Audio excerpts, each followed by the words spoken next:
आज के इस वीडियो लेक्चर में हम चर्चा करेंगे आज़ाद हिंद फौज के विषय में। हमको पता है कि भारत के स्वतंत्रता संग्राम के इतिहास में आज़ाद हिंद फौज और सुभाष चंद्र बोस दोनों का ही महत्वपूर्ण स्थान है। आज के इस वीडियो लेक्चर में हम ये जानेंगे कि आज़ाद हिंद फौज का गठन क्या हुआ, उसका भारत की आज़ादी की लड़ाई में क्या योगदान था।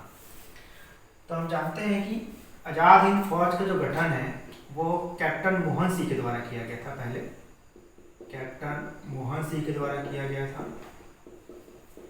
मोहन सिंह के द्वारा किया गया था।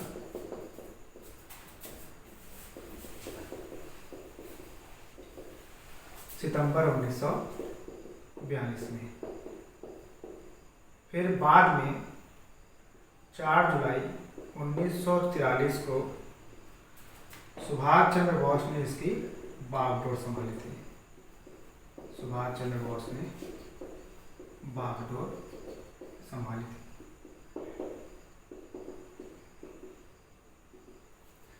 अभी जो कैप्टन मोहन सिंह थे ये ब्रिटिश भारतीय आर्मी में कैप्टन थे।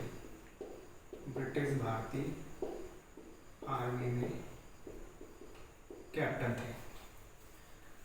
और ये जो आज़ाद हिंद फौज का जो गठन है ये दूसरे विश्व युद्ध के समय हुआ था। दूसरे विश्व युद्ध के दौरान गठन। अब दूसरे विश्व युद्ध के समय में दुनिया जो है दो हिस्सों में बढ़ गया था। एक तरफ थी जर्मनी, इटली और जापान। एक तरफ था USSR, America, France, great Britain. अब चूंकि भारत जो है ग्रेट ब्रिटेन के अधीन था जिस समय द्वितीय विश्व युद्ध हुआ था, इसलिए जो है भारत को हम मान सकते हैं कि वो इस ग्रुप में था जिस ग्रुप में यूएसएसआर, अमेरिका, फ्रांस और ग्रेट ब्रिटेन था। ये जर्मनी, इटली और जापान तीनों जगह अधिनायकवादी सरकार थी, मतलब तानाशाही सरकार थी। युद्ध के शुरुआती दिनों में जर्मनी, इटली और जापान को बढ़त हासिल हुई। तो इसी दरमियान जापान ने क्या किया कि जो साउथ ईस्ट एशियन कंट्रीज हैं, जिसमें हम ले सकते हैं बर्मा को ले सकते हैं, मलेशिया को ले सकते हैं, Thailand, Indonesia, north Korea, south Korea. उस समय कोरिया के नाम से जाना जाता था, बाद में फिर नॉर्थ कोरिया, साउथ कोरिया दो भागों में बढ़ गया। तो जिस तरह जितने भी साउथ ईस्टर्न कंट्रीज थे उस पर कब्जा किसका हो गया था? जापान का। तो उसी दरमियान जब जापान के साथ ग्रेट ब्रिटेन की सेना युद्ध लड़ रही थी साउथ ईस्ट एशियन कंट्रीज में, तो उस समय कैप्टन मोहन सिंह भी ब्रिटिश भारतीय आर्मी में ब्रिटिश सरकार की तरफ से जापान के विरुद्ध लड़ रहे थे। लेकिन जब जापान ने रंगून या बर्मा की जो राजधानी है रंगून है, उस पर जब कब्जा कर लिया तो कैप्टन मोहन सिंह ने ग्रेट ब्रिटेन की आर्मी को छोड़कर किसको ज्वाइन कर लिया? जापान के साथ सहयोग करने का वादा किया। और इसी तरह से जो युद्धबंदी थे, जो हार चुके थे, ब्रिटिश भारतीय आर्मी जो सैनिक थे और जापान के द्वारा हार चुके थे, तो उसमें से जो भारतीय युद्धबंदी थे उन्हीं को लेकर क्या प्रारंभ किया गया था? आज़ाद हिंद फौज। तो इस तरह से आज़ाद हिंद फौज को कैप्टन मोहन सिंह का मानस पुत्र भी कहा जाता है।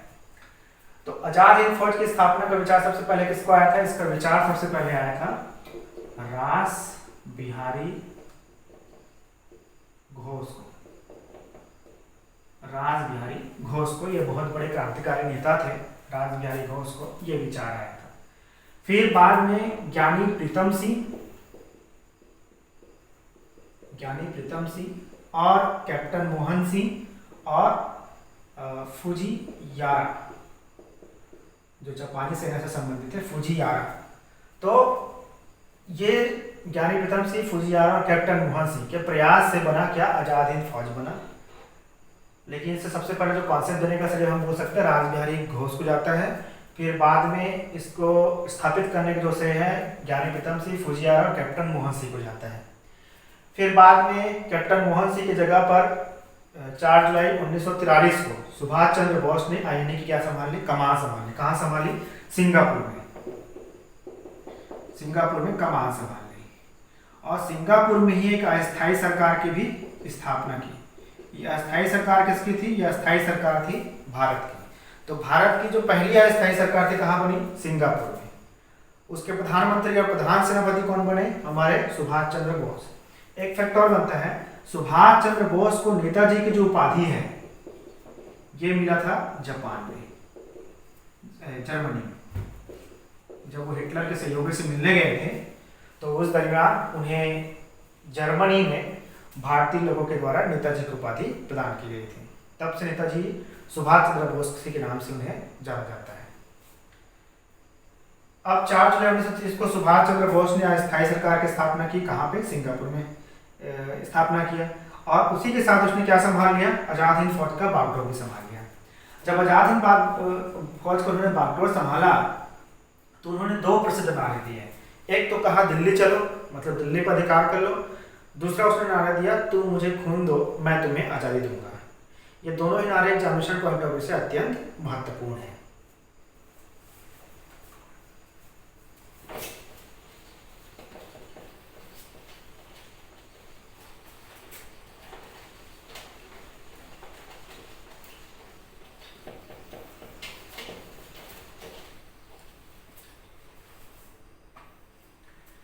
उसके बाद सुभाष चंद्र बोस ने इसमें ब्रिगेड बनाए। इसका नाम रखा उन्होंने गांधी ब्रिगेड। एक ब्रिगेड का नाम उसने रखा नेहरू ब्रिगेड।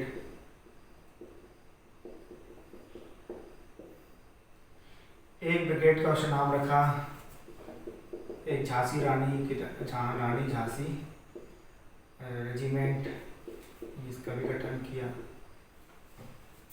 और इसी समय गांधी जी को उसने राष्ट्रपिता की उपाधि भी प्रदान की।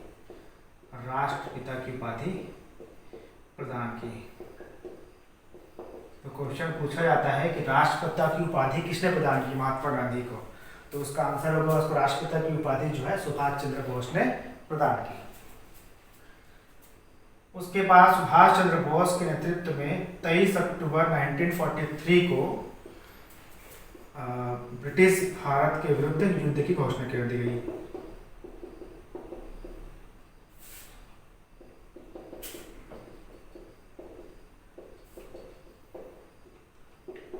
शुरुआती कुछ समय में इन्होंने अंडमान निकोबार जो प्रायद्वीप है, अंडमान निकोबार का जो आइलैंड है उस पर जापान के सहयोग से क्या कर लिया? इन्होंने कब्जा कर लिया।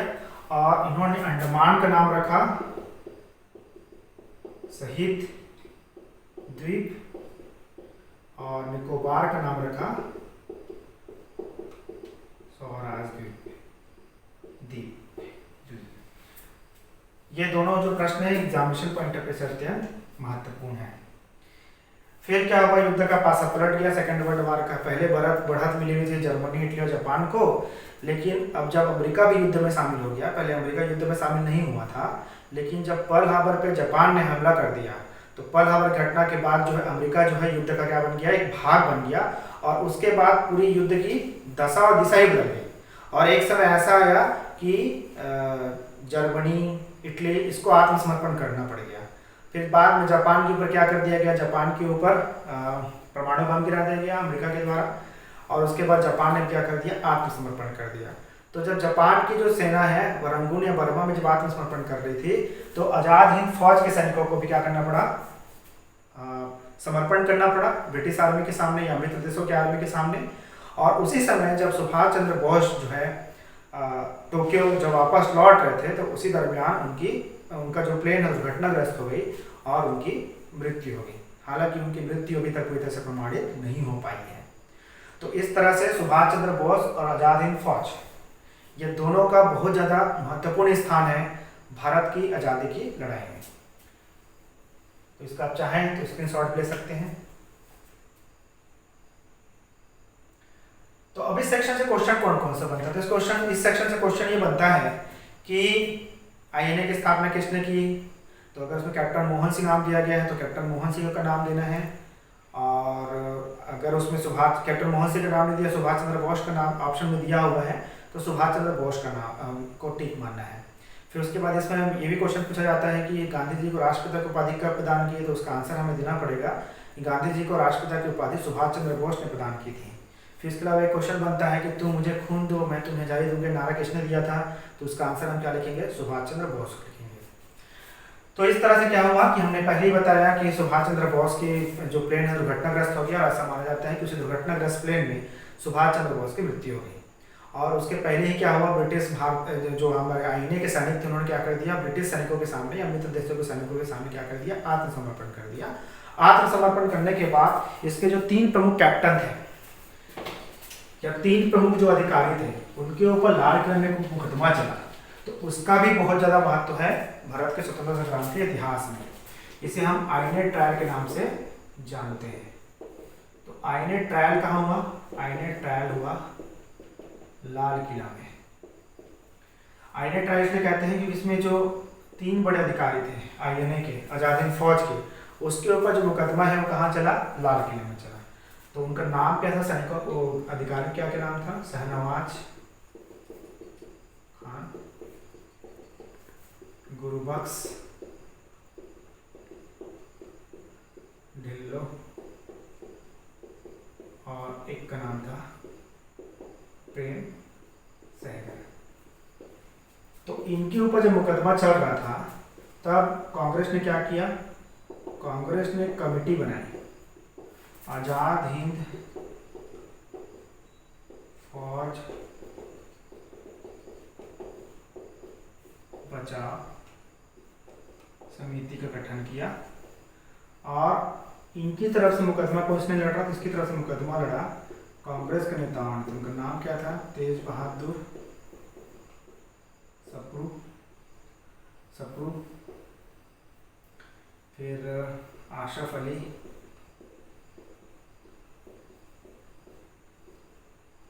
भूला भाई देसाई, नेक्स्ट कौन थे हमारे, भूला भाई देसाई के बाद नेक्स्ट कौन थे, जवाहरलाल नेहरू।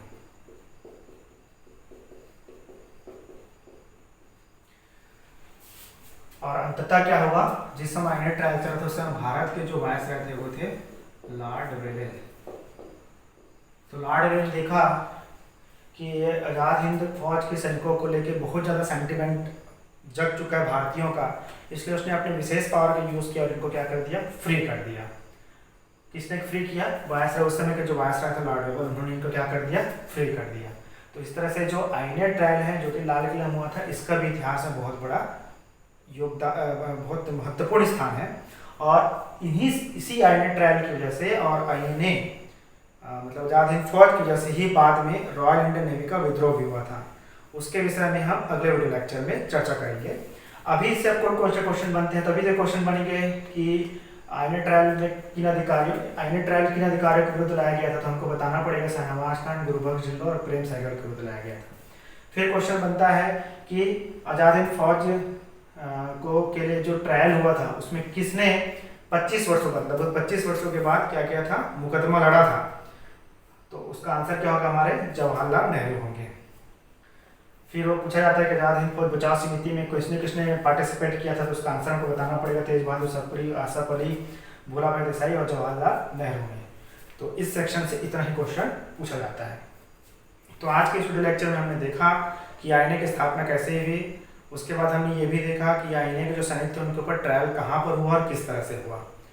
और तो आज के वीडियो लेक्चर में इतना ही। नेक्स्ट वीडियो लेक्चर में हम एक नए टॉपिक पर चर्चा करेंगे। तब तक के लिए धन्यवाद।